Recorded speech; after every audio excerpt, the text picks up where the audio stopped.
Hello all, I'm Johnson Fu and my group and I would like to present our fraud case about the purchasing scheme that was occurring at the Las Vegas Water District beginning in 2007 to December 2015.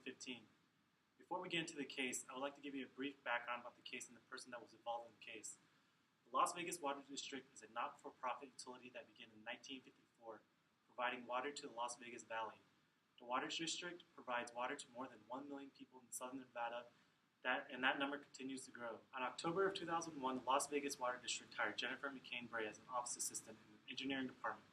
McCain-Bray then moved to the purchasing department as an assistant in 2004, and during 2007, she was later promoted to the purchasing analyst.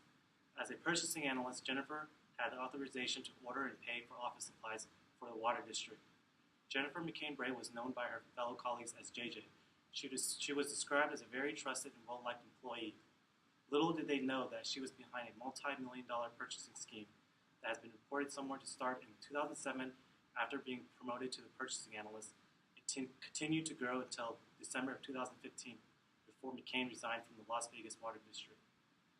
The fraudulent activity was found by a fellow employee at the Water District. The employee noticed a suspicious entry in the system and decided to investigate further into the matter. Upon further investigation, it led to the employee to McCain's cubicle, where the employee noticed several boxes being marked and tagged to be shipped out of the state. This brought many questions on why the boxes were being sent to McCain's office and then being shipped out again. This led to an internal investigation into the matter and the unravel of the fraudulent activity that McCain had been concealing for all these years. I will now turn it over to Christina Wong, where she will begin talking about the findings that took place in the case.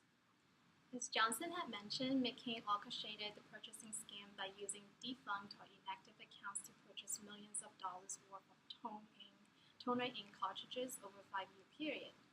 These supplies were first shipped to McCain's cubicle at the office, and when McCain received the boxes, she would relabel them and then send them to a company called Sim Distributors, which later they found that this company's address was actually linked to this house, and it's located in New Jersey.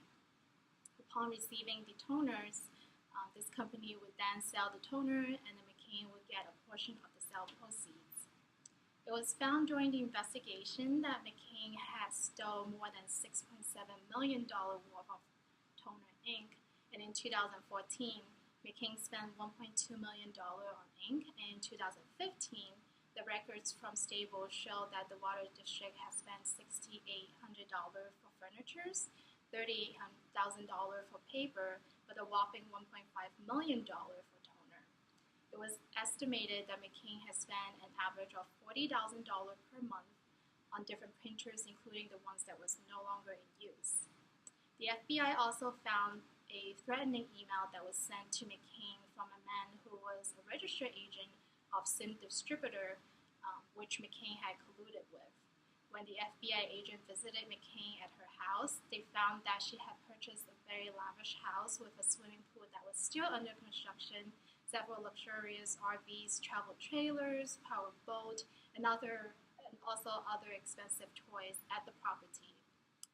McCain is currently being charged with 6 counts of mail fraud, which she pleaded not guilty to. The trial date was set to begin on September 26, 2016. The IRS also launched a tax audit of McCain and her husband. Ever since the purchasing scheme unraveled, 3 of the Water District's employees have been terminated due to failure of oversight. But none of the current or former district employees have been found to be involved in the purchasing scam.